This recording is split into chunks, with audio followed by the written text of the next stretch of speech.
Good evening and welcome to the January 24th, 2024 Committee of Finance of the City Council.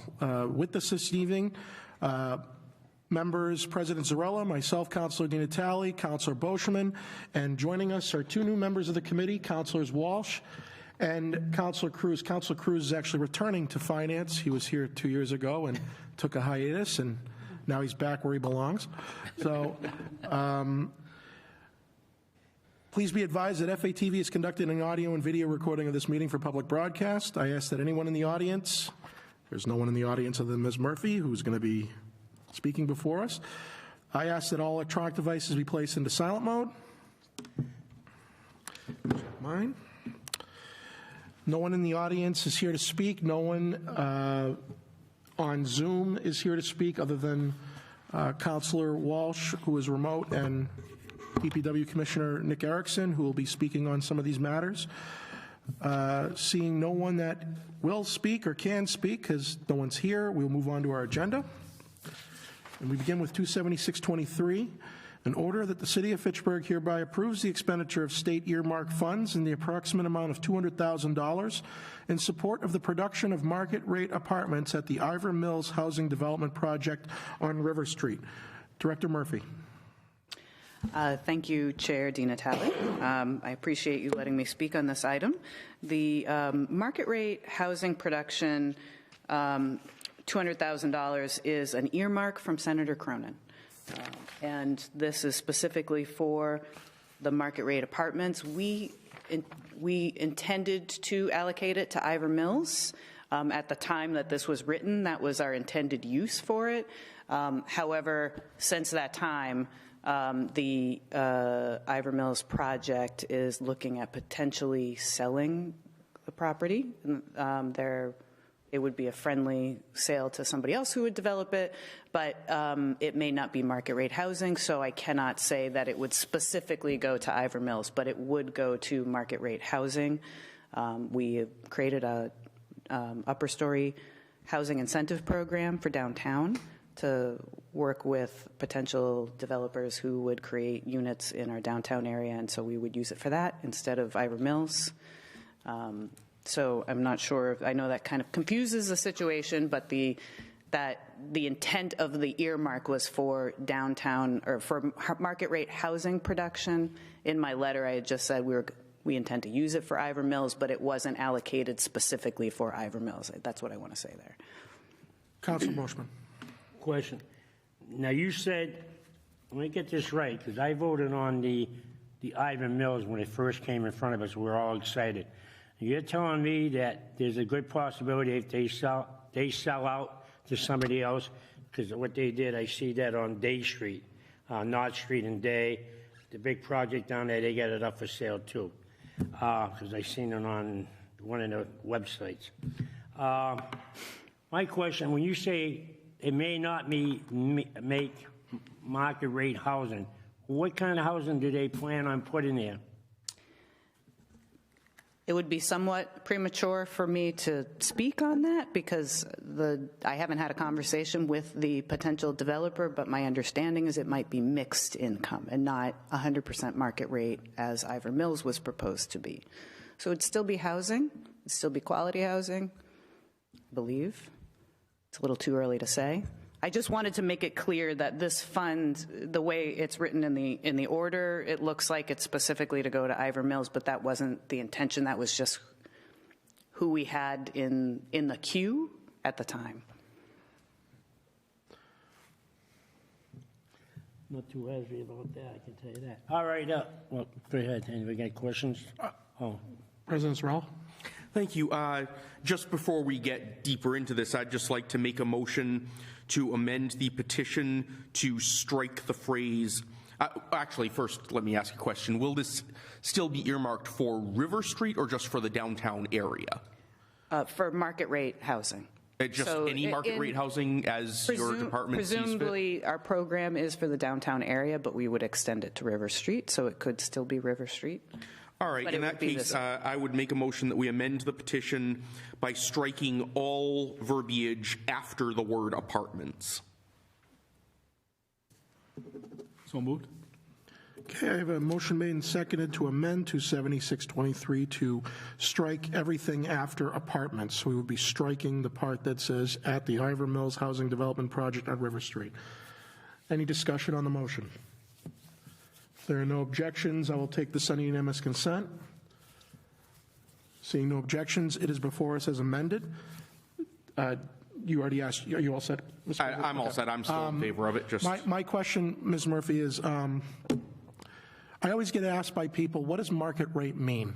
Is there like a defined definition at the state level of what market rate would signify in terms of a monthly rent? What's the market commanding today of what would constitute a market rate, if you will? I don't. Well, it certainly depends on community, and I don't know that the state has a standard. I think the definition would be more along the lines of it's without a public subsidy to write down the rent. It's not restricted. Okay. That's how I think about it. Is affordable housing has a restriction on it of some kind. Market rate does not. No income restrictions. No income restrictions. Okay. But if you're thinking about the Fitchburg market, I would say market rate rents are for a two-bedroom anywhere between $1,800 and $2,500. $2,500 is certainly on the high side, but it happens. Okay, and so this earmark from Senator Cronin, this is just for the city at large, right? Correct. But you had it focused on Ivor Johnson. So are there any other housing projects you know of that this could be put towards at the current time? Could you expand a little on that? Is there any? So we have a number of housing projects that are going forward that are on Main Street that could really use this kind of an incentive, and they're not looking for other subsidies. There's a project close to the Dario's restaurant that we've been working with those folks about developing 14 to 16 units in their upper floors. Okay. There's several others in the lower part of Main Street. There's another property that we're working with the property owner now. He's going to do 10 units. Okay. And so when you say that no subsidies, so this money cannot assist a project that requires state subsidies? This would be for units that are going to be market rate. Right. We could have a situation where some units are subsidized and we wouldn't provide the incentive to those units. Okay. But I don't anticipate that to happen. But I wouldn't, if a developer needed a little bit of a subsidy and they ended up restricting 1 or 2 units in order to make the capital stack work and be able to complete the project, I wouldn't say no to this. We just wouldn't provide the incentive to those particular units. So what is the incentive? When you say an incentive, what do we provide? I know it's financial, but what are we incentivizing? $20,000 up to $100,000 a building. That's the program. $20,000 a unit, up to $100,000 a building, to develop residential units where there are none. So those would be the upper story office space that could be converted in our downtown area. So this would essentially just assist a developer with the project costs? Yes. Towards the project costs. And your office would determine how these funds are allocated? Correct. Okay. We have an application. Yep, we sign an agreement with them. Okay. We do give them as a grant. We don't expect it to be paid back. And the FRA has a matching incentive program, although I do think that they have a diminishing pool of funds for that as well. So, that it's not going to, our incentives aren't going to get every unit converted over in downtown, but it can help some of the folks that have a gap and that are ready to move forward. Thank you. Councillor Walsh? Chair DiNatale, I just wanted to say that I think it might be appropriate for me to recuse myself from a vote on these items since they're both earmarks from Senator Cronin. What's he saying? Good. Okay. The second one is not, actually. It's not. Okay, I'll just recuse myself from the vote on the first one, just to err on the side of caution. Thank you. Councilor Brochman? Didn't you put your hand up? No. Oh, yeah, I got a question. I have a hard time when you say just earmark for downtown. I have a project that might be taken off. I think you already know about it, St. Joseph School. They're planning on developing that. I don't know what they're planning on doing. They've been in front of the planning office. You were there, probably, I presume. So when they went to talk to Paul Fontaine, his group. So could any of this money go up that way? No, yeah. We haven't envisioned that it would, only because it's not a large pot of money, but I would love to have a bucket of funding to help with that project. And I wouldn't eliminate the possibility if there's funds that are still available after we take care of the folks that are in the queue in downtown. Yeah, don't I'm we? sorry, that's a vague answer. Don't we on the people downtown? Don't we give tips when they develop their properties down here? A guy that comes in develops it. With this stuff here, when I see the what do you call it, the redevelopment authority giving them $5,000 or $10,000, I really believe that if we're going to give grants on to these developers that are developing their apartments, that there should be either one put some kind of payback, that if they turn around and sell their property for an income, they pay the city back, so we have funds back so we can use it for some other projects, like my friend always said. We could potentially do that because we haven't given any of these funds out. We can make it part of our grant agreement that if they sell the property within, say, a 10-year period, they need to return maybe a prorated part, like have it burn off 1/10 over every year that they own it. I think we ought to, be honest with you, I really think we ought to look at that possibility of doing that. Whereas there's a lot of places throughout the city that could use help, and people could use help, the extra money to fix up their places, not just the downtown. Yeah. You know, I don't mind focusing on the downtown, but I said it once before, the downtown is not the only part of the city. I know it's the heart of the city, but the veins need some blood over here too. So, It's a good way to put it. And that's a good suggestion. but, and the other thing I want to ask you, when you say market rate or whatever you call affordable housing market rate, whatever you, will you say, I would say that the Harper Furniture Building down there is affordable market rate housing, isn't it? 1,450, 1,650, what is it, 1,950 or 1,850? The rents really vary, so all of those units are restricted in some form or fashion. The income limits vary, so they have some restricted to folks that are earning under 50% of the area median income. Actually 30%, because they have a few units that have project-based subsidies tied to them, so those folks are only paying 30% of whatever they earn, and they are in the lowest income bracket, so they can't earn a high income and get that rental subsidy. Then you have some that are restricted to families that are under 60% of the area median income. That's the LIHTC funds. And then they have workforce housing, which I believe is either 80 or 90, it might be 90% of the area median income. And the state determines that. Workforce housing can actually go up to 110% of the area median income, but the state makes the determination of where we are, what our market is at, and I don't know what that calculation is. Now, let me ask you another question on this downtown housing.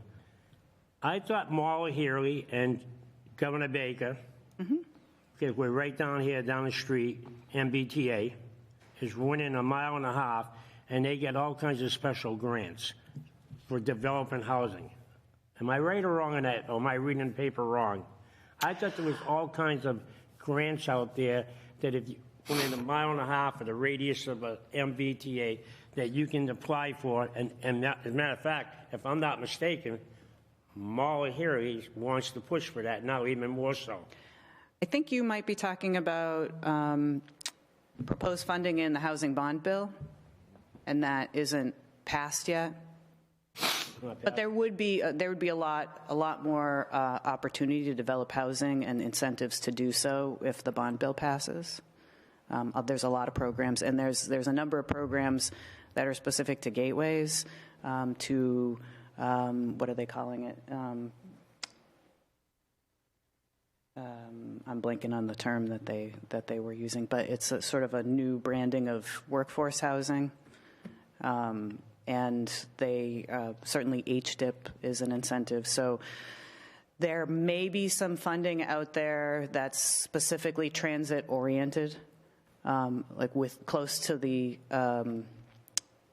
intermodal center, but I haven't seen any projects specifically receive any funding that is called something transit oriented. So it may be more that you can score higher on grant applications for some of this funding if you're within 1.5 miles of an intermodal center or train station. But I'm not sure that I've seen anything specifically transit oriented in any funding line item in any of the projects that we've looked at. You know, councilors, I'll be honest with you, quite frank, if that bond bill goes through, which they claim it's going to go through, because there's a housing shortage, then I think we shouldn't tie hands and say this $200,000 should just be earmarked for downtown. I think it should be earmarked for other parts of the city. If you got that bond bill that's within 1.5 miles of the MBTA, I mean, I don't think it's fair to other developers throughout the city that we're focusing just here, but I'll use St. Joe's because it's my ward. You're saying to St. Joe's, too bad for you. Counselor, we are not allowed to put restrictions on the use of this money. This is as Director Murphy said, this is a process that involves an application and a vetting, and she's also said that it can be for any area of the city. The grant itself does not call for restrictions to downtown, so it's the option of the city community development office through the application process where those funds would get applied. We cannot put restrictions on who can get it and who cannot. I would assume that would violate the terms of the grant. The grant is broad-based. So while I understand what you're saying, we can't impose a restriction on a grant from the state or an earmark from the state where the purpose of that earmark was to cover any part of the city that the city deems acceptable or worthy based on the application process. It could likely be from downtown, it could be somewhere else, but we don't have any control over that. The council doesn't have control over that. I'd be happy to continue this conversation with you. We'll see if we can make something work. Okay, do that. President Cirillo? Yeah, you want to. Thank you. I just wanted, first of all, noting that I've only had the last 2 or 3 minutes to think about it, I do like Councillor Boschman's idea about some kind of payback provisions just to ensure that this is doing what we want it to and not becoming, kind of just an added bonus for a developer who doesn't really need it. Either before or after the fact. But also I was curious whether there are any conditions going into this grant that would trigger repayment already, like if the project doesn't get completed, or if the project shifts gears and they decide, after they've put the units in, then they decide, oh, you know what, we're actually going to put an affordable restriction on some of these that we told you were market rate. So this program would be a reimbursement program. Typically, the project's going to be finished. We will work with developers because we know sometimes, especially a small development, something like you're only putting 4 units up above one storefront, right? That might be a developer who's not as experienced and their budget might be tight. And in that kind of a situation, we might provide progress payments, but at no point will we provide the funding and allow them to control and spend it before the project starts. Gotcha. Yeah. Excellent. Then I'm in favor. I move that we accept. Second. A motion made and seconded to accept 27623. Councilor Walsh is recusing herself from the vote, so the 4 of us, if there are no objections to the motion, I'll take this under unanimous consent. Seeing no objections, it passes. 4-0.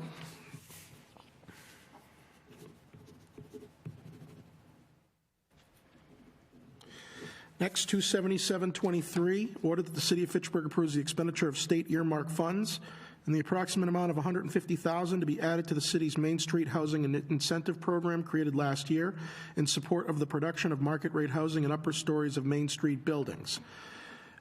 Is this another one? So this is similar to what we just discussed. It if is. not a carbon copy? This is a carbon copy, except this was actually an earmark that we received from Representative Kuchmarek last year, right around the time where my predecessor left and I came on board. So getting the appropriation fell through the cracks. So we do have an applicant who we'd like to commit the funding to, like actually a couple of applicants, and realized that I didn't actually have it appropriated. So here I am, a year after we actually received the earmark. Haven't spent it yet, obviously, because we don't even have an account, but I realized we didn't actually appropriate it, so here, this is what I'm doing now. Are you able to tell us what the two properties or projects It are? would be 633, the property that's next to Dario's, 633 Main Street, Yep. and the Drury Building is going to put 3 units on the first floor of the back part of 3 units? 3 units on the first floor on the back side behind the storefront. So that's the corner of Blossom and Main.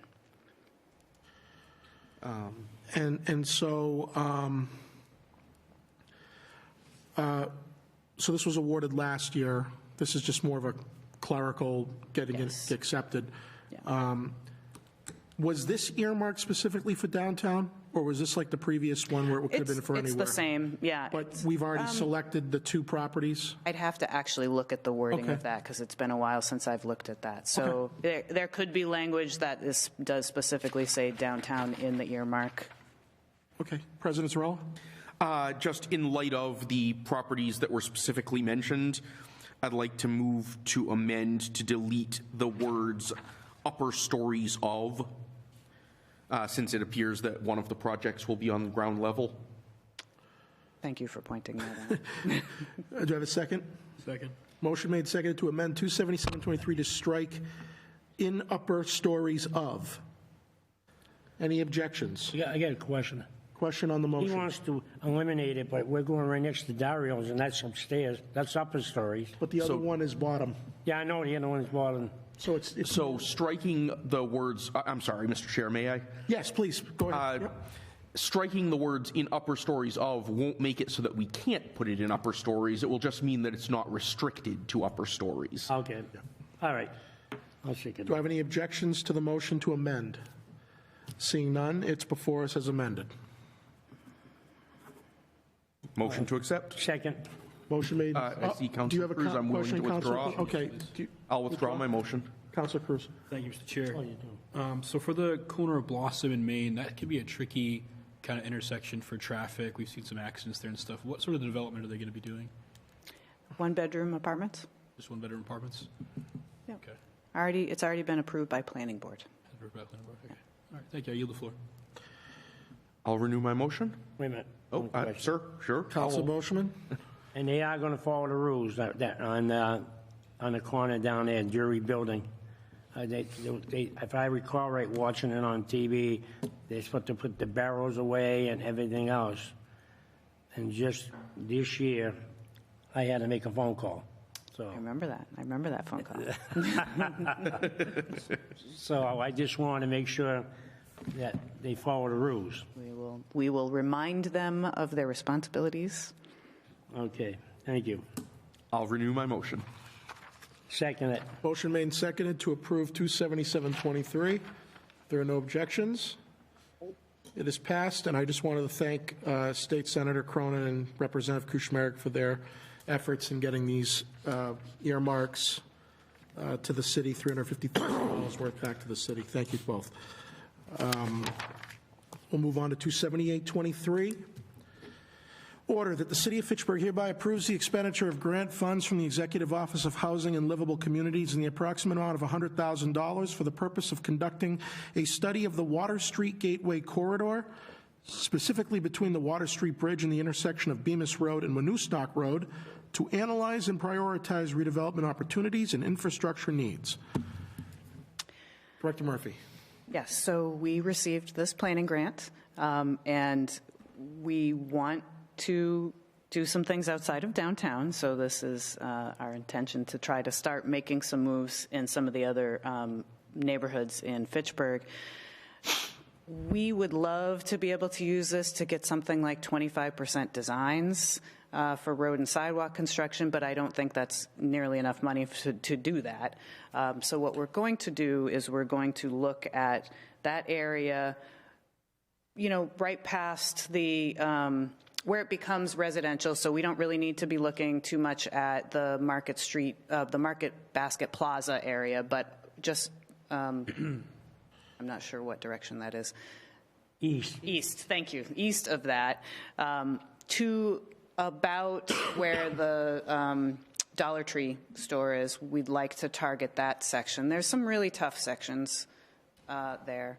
We want to look at the potential development opportunities that are there, any problems that we can work through, some conceptual designs of what the street and those developments might look like, because we want to position ourselves to be able to get future Mass Works or Housing Works grants that could do some road and sidewalk repair and replacement. And the best way to do that is to identify housing development projects or economic development projects that could leverage those infrastructure dollars.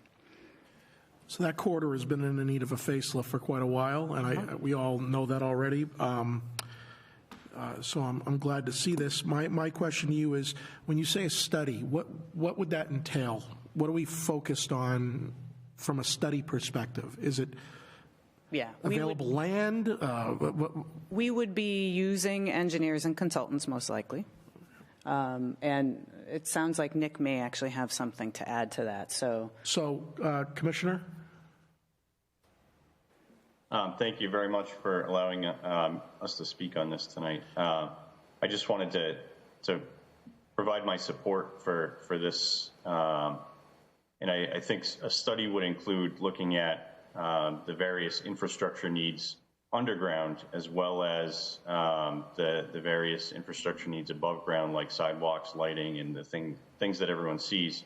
But we also have to make sure that water, sewer, gas drainage underneath the ground are all in fairly good working order in order to avoid having to dig up, a reconstructed roadway or sidewalk and all that. So what I imagine is included in the study is also working with the water division, wastewater division, and engineering division to identify some of those underground needs and putting some rough costs to those, and then including that with the above ground needs to figure out kind of what overall we need, what amount of money ballpark we're talking about, and with having that data all assembled into one nice study report, it allows us to go after future grant efforts a lot more easily.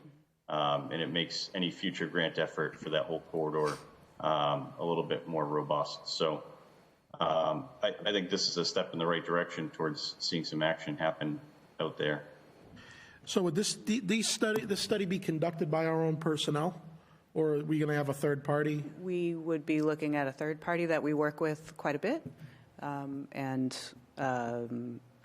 One of the things that I'm hoping that we can achieve, and I don't know if we'll have enough money to do this, but we have a large parcel of land that has this questionable wall behind it, like I like to call it the wall of shame.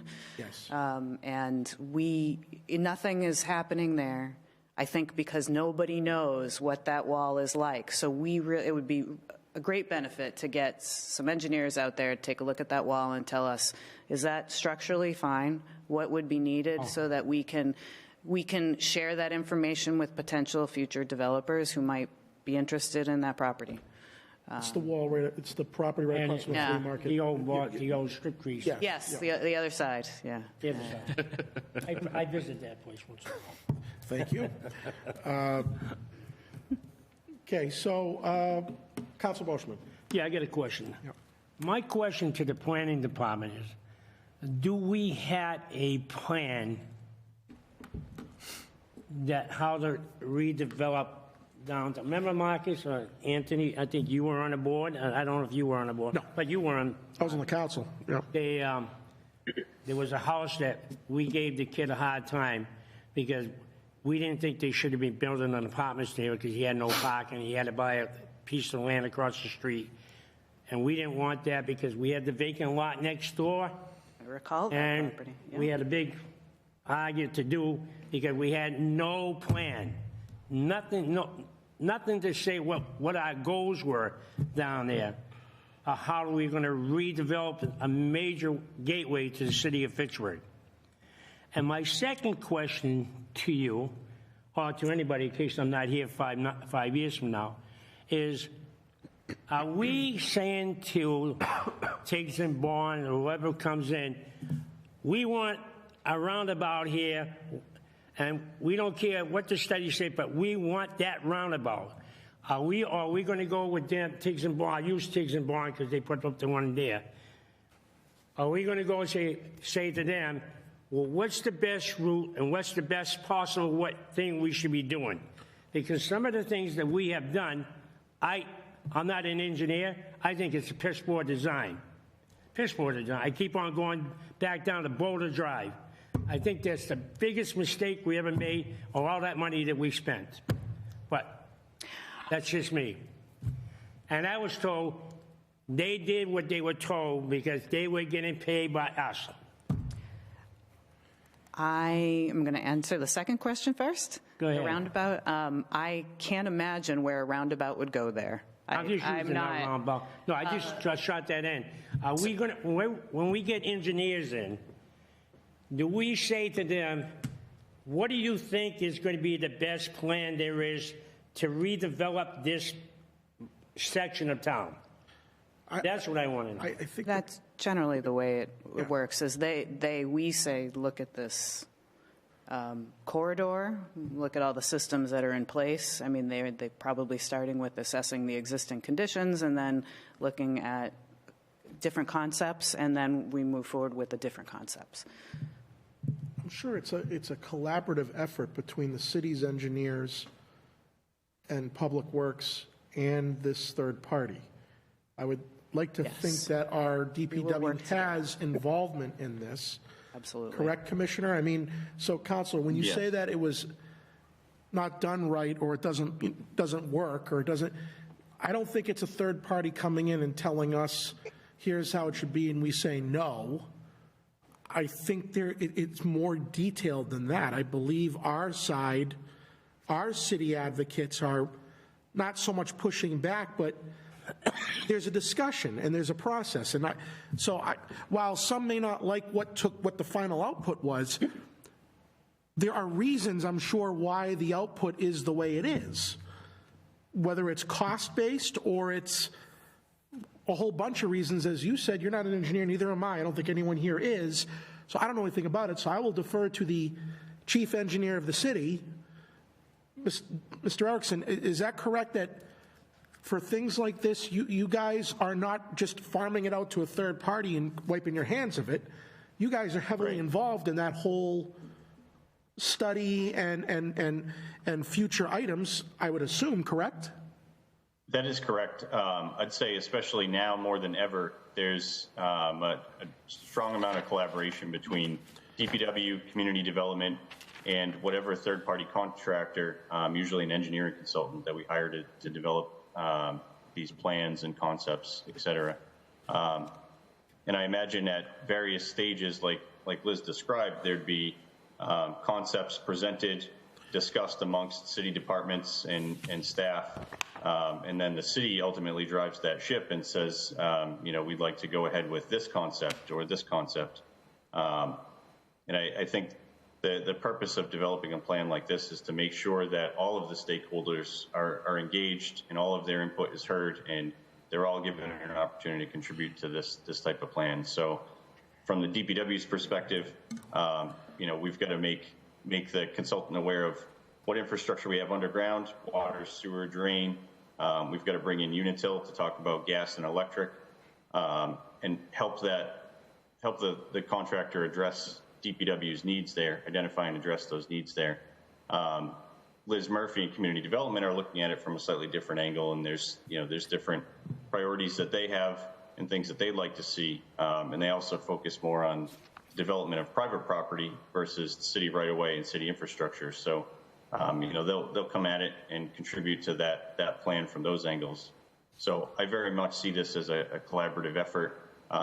Years and years ago, I think there were more silos that existed within the city, and there may not have been as much collaboration between DPW, community development, and contractors hired by either departments to advance different projects. But I don't see those silos as being issues today. I think we've done a good job of breaking down those silos and making sure we all communicate and coordinate. Very well said. So to answer your first question, the plan, we are looking, we are looking to develop a housing production plan. I'm not sure if that answers your question.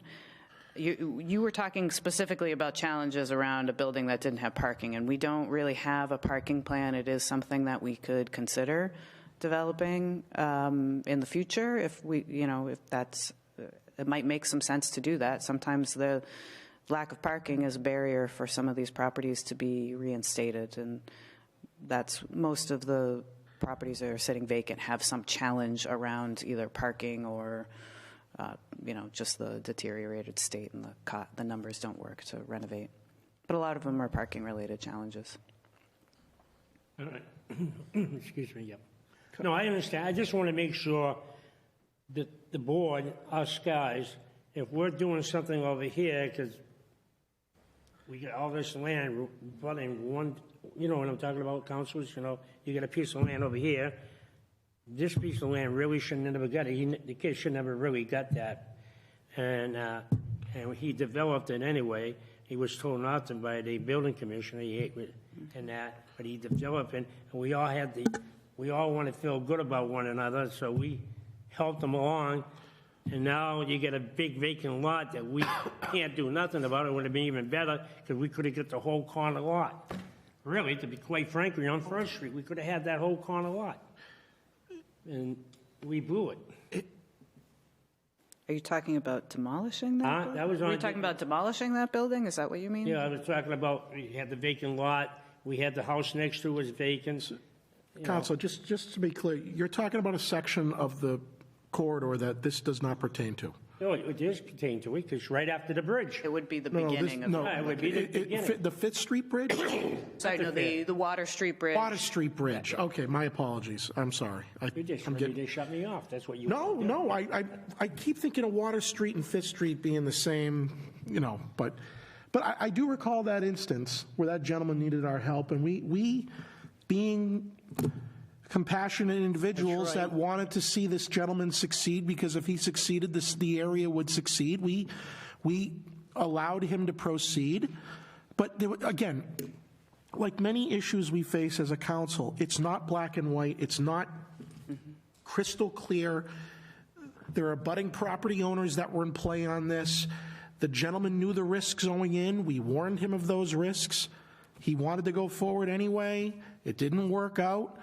It was no loss to the city. It was all on him, and he knew that going in. So I think just speaking to that specific issue should not be a barometer of where we're lacking or what we missed. It was a simple matter of one individual buying a property, wanting to fix it up, was denied the ability to do that by the building office. He went before zoning, got a variance, went before us, got approvals, and it just didn't work out, and that's it. I don't think we should read too much into that. That was one specific property that the property owner knew going in was a risk from the start. So this wasn't a whole corridor, this wasn't a whole street, just one parcel. And that was a very long time ago. This grant purpose is to, in part, do what you just addressed as a concern, to develop a redevelopment plan and an above and underground infrastructure needs assessment to better prime that area for future development, to prevent matters like what this gentleman went through that could have happened anywhere, really. I mean, it's not because we didn't have a plan, it's just he wanted to go there and he didn't want to back away from it. You know, some of us warned him, maybe it's not the best idea. I think you were one of them. And he didn't want to, he wanted to do what he wanted to do. So he assumed those risks. So, Can I ask the commissioner one question? yes. Hey, Nick, on these developments that we have, we won't run into, like we did on Elm Street, with Comcast putting in a new line. When we start digging up streets, like say here, Water Street, are you gonna make sure there's the internet's underneath the ground so people can get access, especially if you have stores and that down that area? That's your area. I'm aware. Yeah, I think anytime we do a major roadway reconstruction, especially through a corridor like Water Street, even if we don't have plans to put in underground electric or data, we should put in the conduits to do so. Right. I mean, it's not a very large cost, and if a street's dug up, that's the time to do it. And I think if we're planning lighting out there, there's probably going to be a need for underground conduit anyways, and if you're putting in one, it's always a good idea to put in more than you think you need for future use. So that I think that's a great suggestion, and certainly something that we'll look into incorporating into any future utility work that goes on out there. And final thing, if you guys don't mind, when we're talking about construction and all that, and if we're talking about major construction for sidewalks and putting in lighting, can we put the lighting in the back of the sidewalk so actually the people can see what they're walking on versus right up to the curb where you're looking at the curb in the back so people can actually see the sidewalk if there's any debris or if one step is higher than the other? And plus Yeah, that I would make understand what your you're job easier. Yeah, I agree. I mean, if you look at like Main Street, there's a couple different types of lighting out there. There's ornamental lighting, which provides some of that pathway lighting that you're talking about along the sidewalk. And then there's the taller poles with the Cobra head style lights for lighting up the roadway. And they both kind of cross over and light up both. But I agree, having well-lit sidewalks is just as important as well-lit roadways. So whatever we can do to make that happen, that should be a priority. One issue that we have a lot of times is just the width of the right-of-way. So you've got the road, you've got the sidewalks, and eventually you run into the city's property line. So that's a constraint we need to consider whenever we're planning out what that cross-section of the roadway and sidewalk and lighting, et cetera, is going to look like. So if there's buildings right up to the back of the sidewalk, obviously we can't put lights at the back of the sidewalk. We'd have to come up with an alternative, which probably means putting those lights in front of the buildings, kind of along the curb line, or mounting them to buildings if we can get permission from building owners. But those are some of the details that we work out in later design phases. This is a little bit more of a high level, concept plan that we're talking about here tonight. And make sure we put them all the same. It's uniform across the city, the light fixtures. So this way, if one breaks over here, we don't have to wait to China to bring it over. We got one in stock. We can go and replace it. They're all uniform everywhere. It's a great idea. If we're not already doing that, we should. No, we're not doing that. If you look at North Street, you look at Main Street, you look over here, every one of them's different. River Street's different than North Street.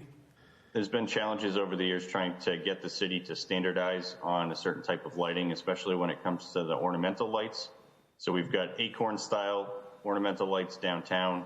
We've got Bishop Crooks lights on River Street in downtown. And then if you go up North Street, Pearl Street, that whole college area, there's, I think, 3 different styles out there based on when the lights were installed. And then if you look at each of the subdivisions across the city, they've all got different styles of lighting. So it's just a mishmash of different styles that have been accepted over the years. Engineering has standardized on different sets of lighting for different areas. And that's what we've been providing to Mass DOT and anyone else looking to develop subdivisions or whatnot in the city. Okay. Yeah. All my questions are asked. Thank you. Thank you, Liz. on that. Councilor Cruz? Thank you, Mr. Chair. As the gentleman from Ward 2 pointed out, this is my neck of the woods in Ward 6. So I just have a couple of quick questions. I've noticed sometimes we start these studies, we form the committees, and fresh off the top of my head is 44 Winooskook, which is right here. And they tend to stall out. So without getting into like too big details, what are we thinking here, big picture wise, for this sort of development?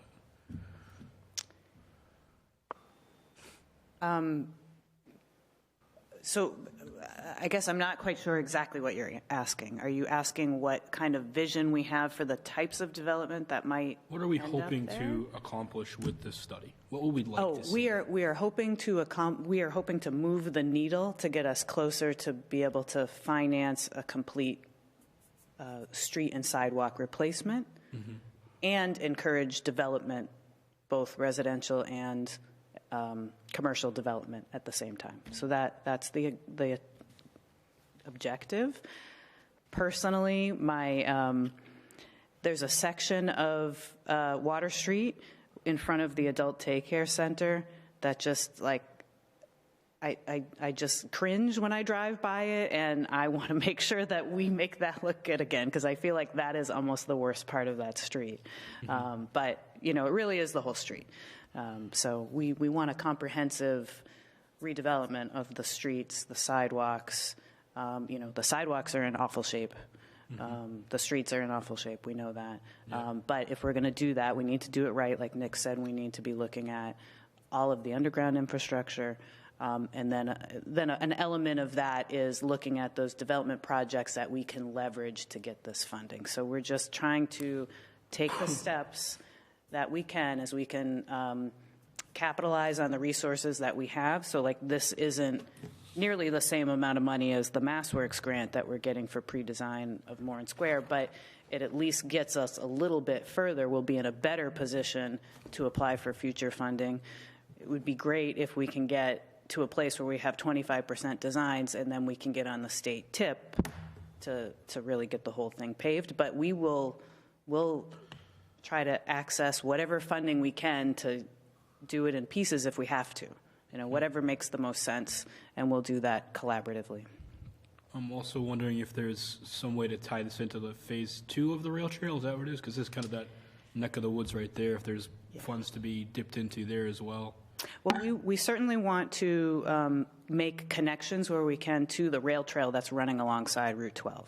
So there's opportunities, and you kind of see a big opportunity right next to the former Halloween World, the flea market there.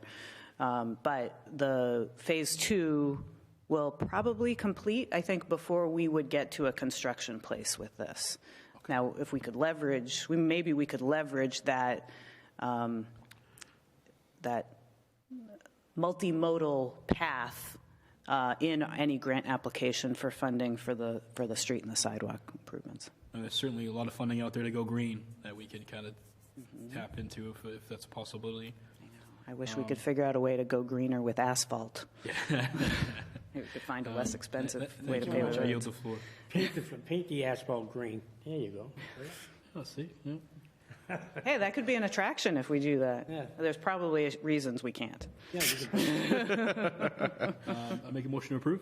Second. Motion made and seconded to approve 27823.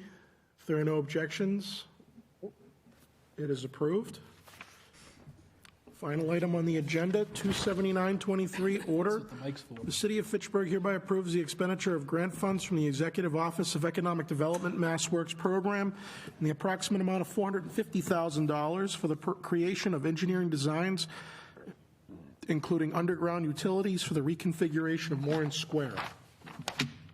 So this is pretty straightforward. This is for the design work. We're working with consultants to redevelop Moran Square, and the area that we're looking at is the intersection where Lunenburg Street, where Summer Street, Myrtle Ave, Sawyer Passway, Main Street come together, but we're actually looking at that all the way back to North Street. So we're looking at a little bit further than the intersection itself.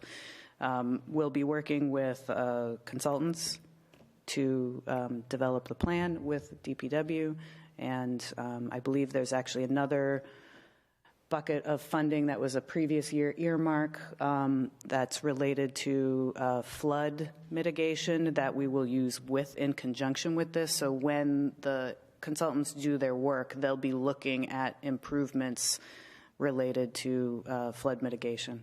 I was going to ask if that previous grant we just accepted a few weeks ago would be in hand with this one in terms of the flood mitigation. Several weeks ago, we accepted a grant for the flood mitigation of this area, correct? Yep. Right. So Yeah, I was just there's asking actually if that's going to go in hand with this. There's a couple different buckets of funding that have been approved through a couple different grants. So one is the Municipal Vulnerability Preparedness Grant Program. We approved a grant scope of work that includes looking at the downtown corridor to address flooding issues and other ways to improve resiliency down there. That includes the Moran Square area. We also accepted an earmark, I believe through Representative Kuchmarek, to look at some of the preliminary traffic study needs for this intersection. So that was, conducting survey, starting to perform a traffic safety analysis, getting traffic counts, some of that preliminary work. So between both of those buckets of funding, and then this one that's before you tonight, it'll allow us to come up with a very robust design that addresses all of the needs for this area, from the underground infrastructure to flooding issues to above ground infrastructure needs, vehicle pedestrian access, and better traffic flow. Oh, good. Council Boschman? Well, I can ask Nick the questions then, right? And I'll ask you the same questions. For me to accept this program, this grant of $450,000, I'm an advocate on this. I don't believe there should be any left turns coming out of Dunkin' Donuts, and I don't believe there should be any left turns coming out of Citgo gas station. You got Willow Street and you got North Street to use as your left turn. And put a light at Willow Street, one of those lights, and as soon as the cars come down, the light turns red, and they can come out, and then it goes back to green, or whatever color you want to make it. But if they're going to tell me we're going to spend all this kind of money and do an upgrade and take a study, and you can't tell the business owners that they can't go across 4 lanes of traffic, plus that we're breaking the law. We're breaking the law because you got a solid line, and you also have a painted island, which I read underneath the handbooks about learners permit, that you're not supposed to cross there. Only time you cross that is when there's a policeman there, so he can direct you to go over the medium green, the whatever you want to call it, the island, even though it's painted. So if you tell me that you guys are working on that and you're going to push hard, so there'd be no left turns coming out of Dunkin' Donuts to go down Main Street, and Dunkin' Donuts the same thing, to take a left turn coming across 4 lanes of traffic where you can't stop, and you're not going to do anything there, I won't support this. And I won't. I think it's wrong. I think that's why you have a lot of accidents at that intersection right now, because of that right there. People can't see when you got cars in front of you and you're in between a car. It's almost like the same thing on John Fitch Highway, where the Dunkin' Donuts is and they came across and you had head-on collisions. The exact same thing. So it's time that we start changing some of the rules and making it more safer for the person and the people walking, and which you don't have that down there. Is that not what this grant and many others is going to address? I am sure that we will be looking at this issue. I'm assuming pedestrian safety Yes, and flow of traffic is a mainstay of these analyses that are being conducted right now. Yeah, it'll be very similar to what we're doing on John Fitch between Lunenburg Street and Summer Street right now. And we're attempting to control access out of some of those curb cuts where it causes an issue by taking a left and making them right in, right out only. To address the Dunkin' Donuts specifically, I did see a plan get approved through Planning Board to redevelop that Dunkin' Donuts and remove the left out onto Main Street and force traffic to go out to North Street. I'm not sure where that stands in the construction process, but my understanding is that that'll happen eventually.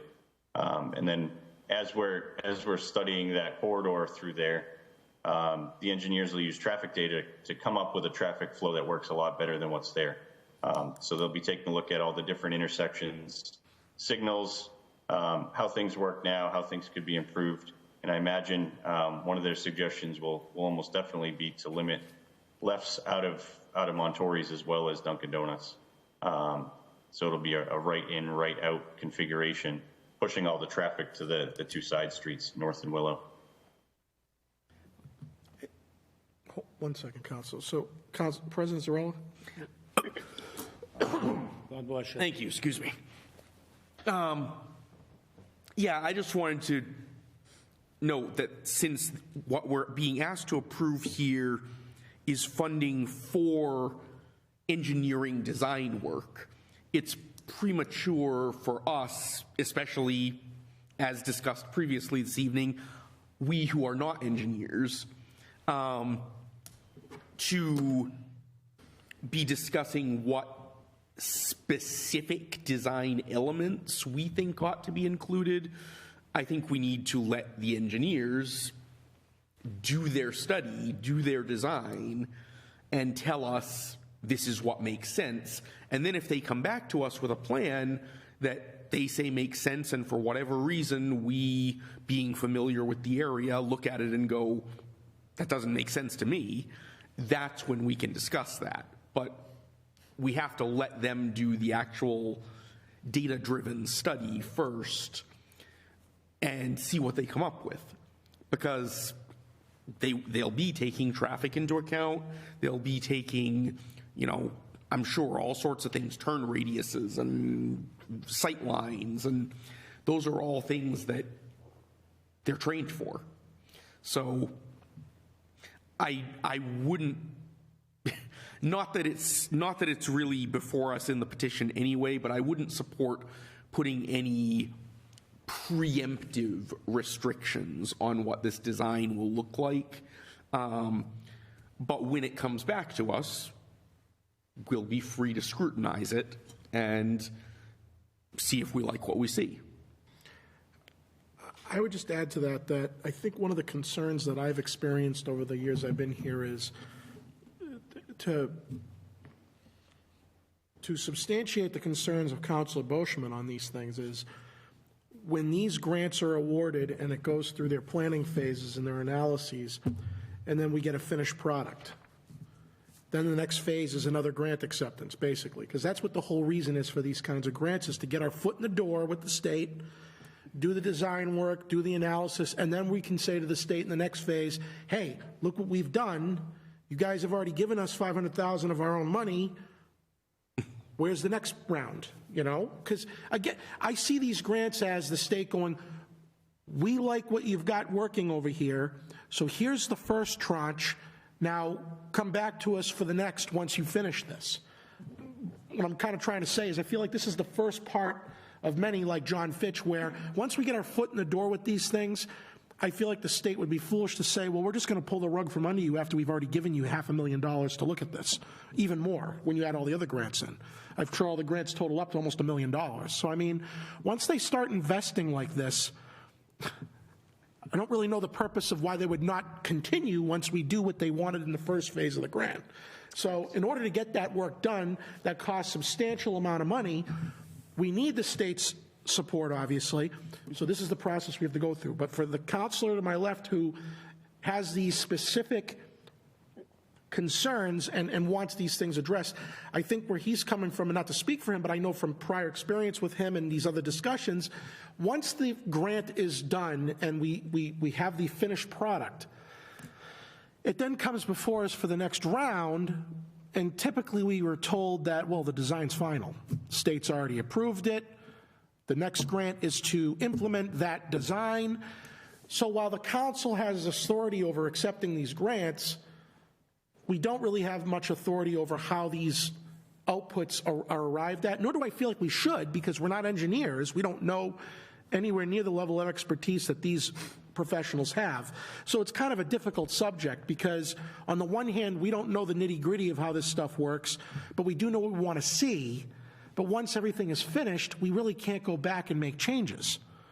Am I wrong in that? So that's why he's throwing out all of these items to the commissioner and to you, because once the design is finished, we're kind of hamstrung now.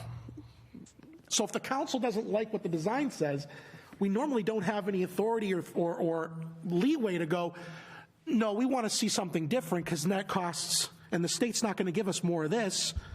So Generally, when something like this is undertaken and funded through the state, there's going to be a community input meeting after some preliminary Right. design work is done. Yep. And if you remember River Street, that Yes. construction, there was a community meeting at the Mariano's, I think it was, the Yes, pizza place that's there, correct. Center Pizza, I think it was. thank you for mentioning that. I forgot about the community meetings. Yeah. Yep. So there is an opportunity for you to look at the designs, provide input.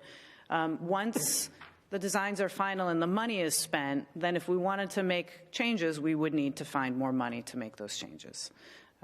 So that's really the there will be opportunity for the public and the council to opine on the specifics of what the final product may look like. Correct. And I would not suggest that that plan is going to come back to the city council in a formal way to look at it. It's going to be at a community input meeting. Right. We can certainly make sure that all of the city councilors are invited to that meeting. But the next grant, if we were to get another one, would be to implement that design, which would no doubt be in our informational packets of what it's going to look like what happened with downtown Main Street with the two-way. We got the whole schematic, we got the whole presentation.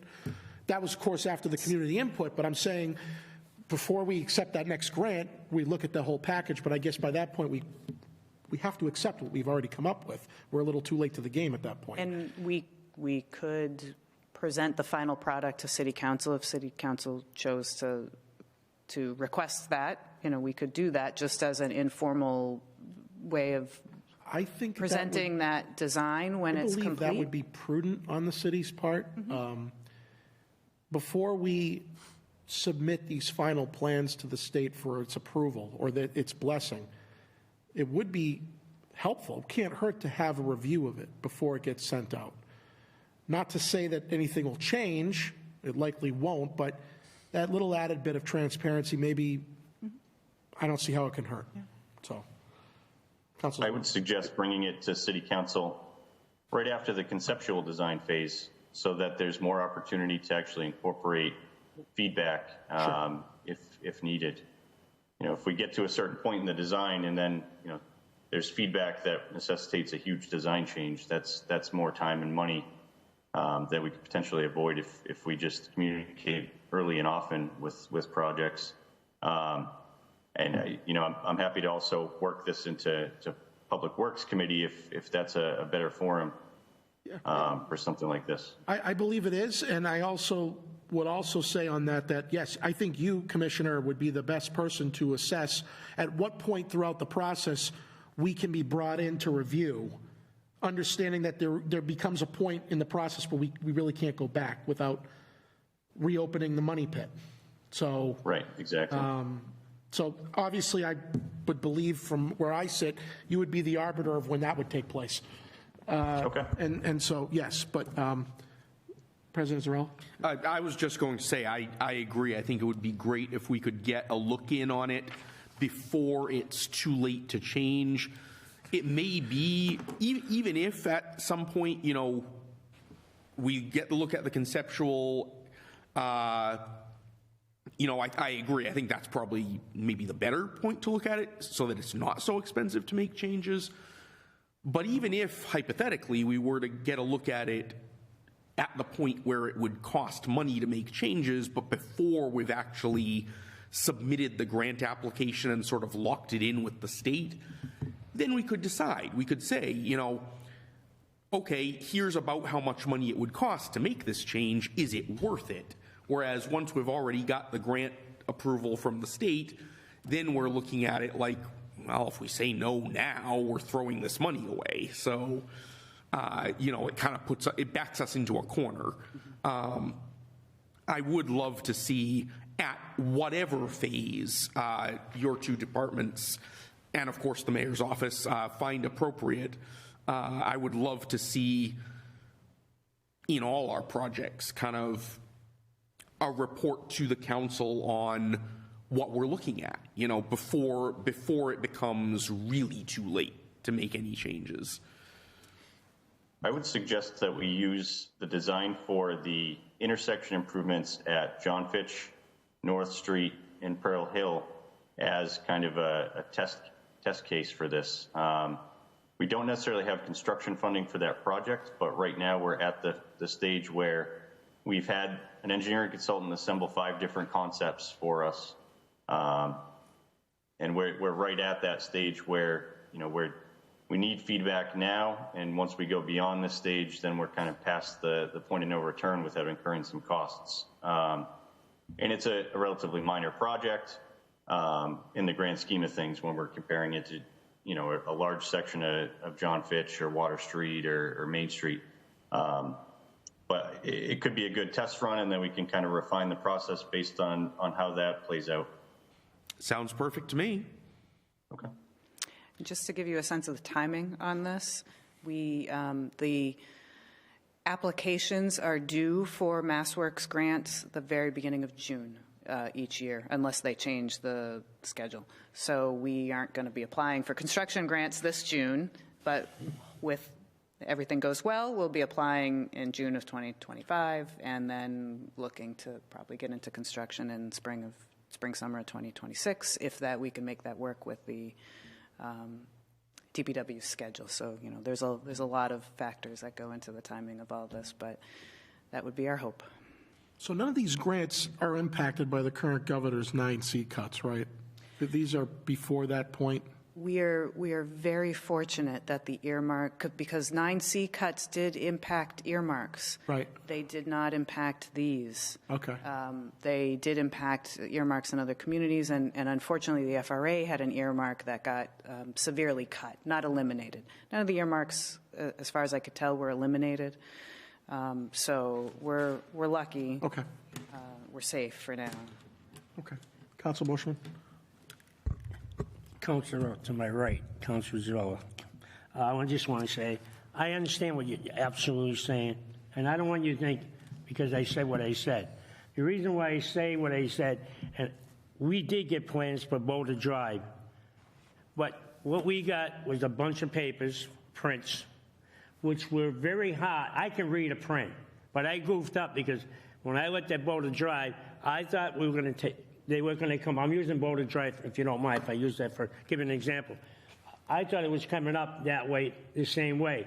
Until I seen the design, when you guys started doing it with my own 2 eyes, I didn't really understand when we put these 2 things in, when we started to dig it all up. I didn't understand.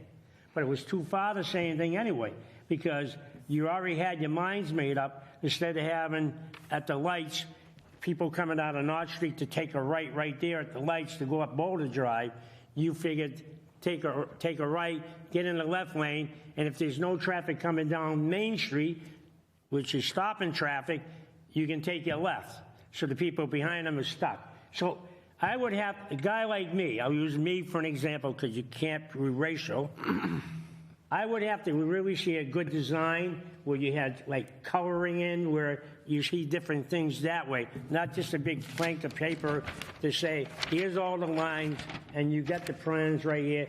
Can you visualize it? Because some people can't visualize it until you actually see it in front of you, and it's already complete, and you say, oh, crap, you can make a better change here. This is stupid this way, An architect, even with the paperwork, they make mistakes too, because I talked to some people down in Boston, the MMA, and they were telling me how some architects really make mistakes, and they want the common guy to fix the mistake because he knows how to do it and they don't know how to do it. I would certainly recommend that if we're going to present plans like that, we invite the consultant who is doing the design work to walk us through it. Even when I look at plans, sometimes I need somebody to walk me through what these little marks mean on the paper. And then my final thing before I let everybody go, Nick, it's not my intent, because they talk the way I do.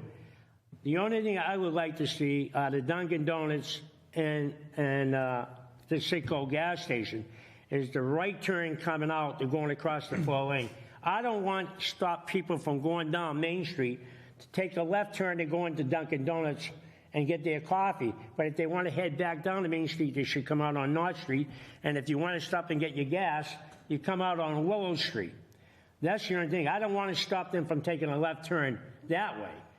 But it's just coming across the 4 lanes, I call it 4 lanes, whatever you want to call it, 2 to 3 lanes of traffic to head down. I don't think it's right. I think there should be a light at Willow Street so people can come out there. And I really believe, and I hope you guys push for it, the lights down there at Moran Square are terrible. Numerous cars have gone through that red light because they think it's green and it's red, and you get the guy coming from Summer Street headed to Main Street, and you almost have numerous times I almost get hit. And the guy just comes flying out. So that's your water again. Not quite. But anyways, that light's really bad, and it needs a different design, definitely. You can't see it, especially when the sun's in the west and you're going down east. You can't see the green. It doesn't shine that good. So, yeah, I agree with you, Councilor. The intersection itself, all the lights there, especially Myrtle, Summer, Lunenburg, those are old configuration, not very visible. There's a lot of improvements that could be made there.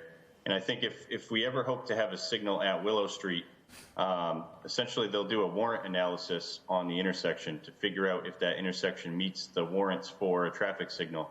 If it does, then a signal can be installed. If it does not meet those warrants, then there's no way to install a traffic signal there and have it be compliant with Mass DOT regulations. all right. But in doing that intersection analysis, what they'll look at is, if they change the configuration of those curb cuts and push all of the traffic from the gas station over to Willow and Dunkin' Donuts over to North Street, how that impacts the actual traffic at the intersections. And that additional load of vehicles would be incorporated into that warrant analysis. And really that warrant analysis looks at the total volume, timing, et cetera. So the more cars that are pushed over to the intersection, the higher a likelihood there will be that intersection meets the warrants for a signal. So that'll be something that the engineers look at after they take their traffic counts and start putting together some of these conceptual plans. They'll essentially model different traffic patterns and figure out what the optimum configuration would be. Okay. I rest my case. That's it for me. Motion to approve. Motion to approve. Second. Motion made and seconded to approve 27923. Any objections? No. Seeing none, it passes with unanimous consent. Make a motion, we adjourn. Second. Motion made and seconded to adjourn. If there are no objections, we are adjourned. Thank you very much. Thank you, Nick. Thank you.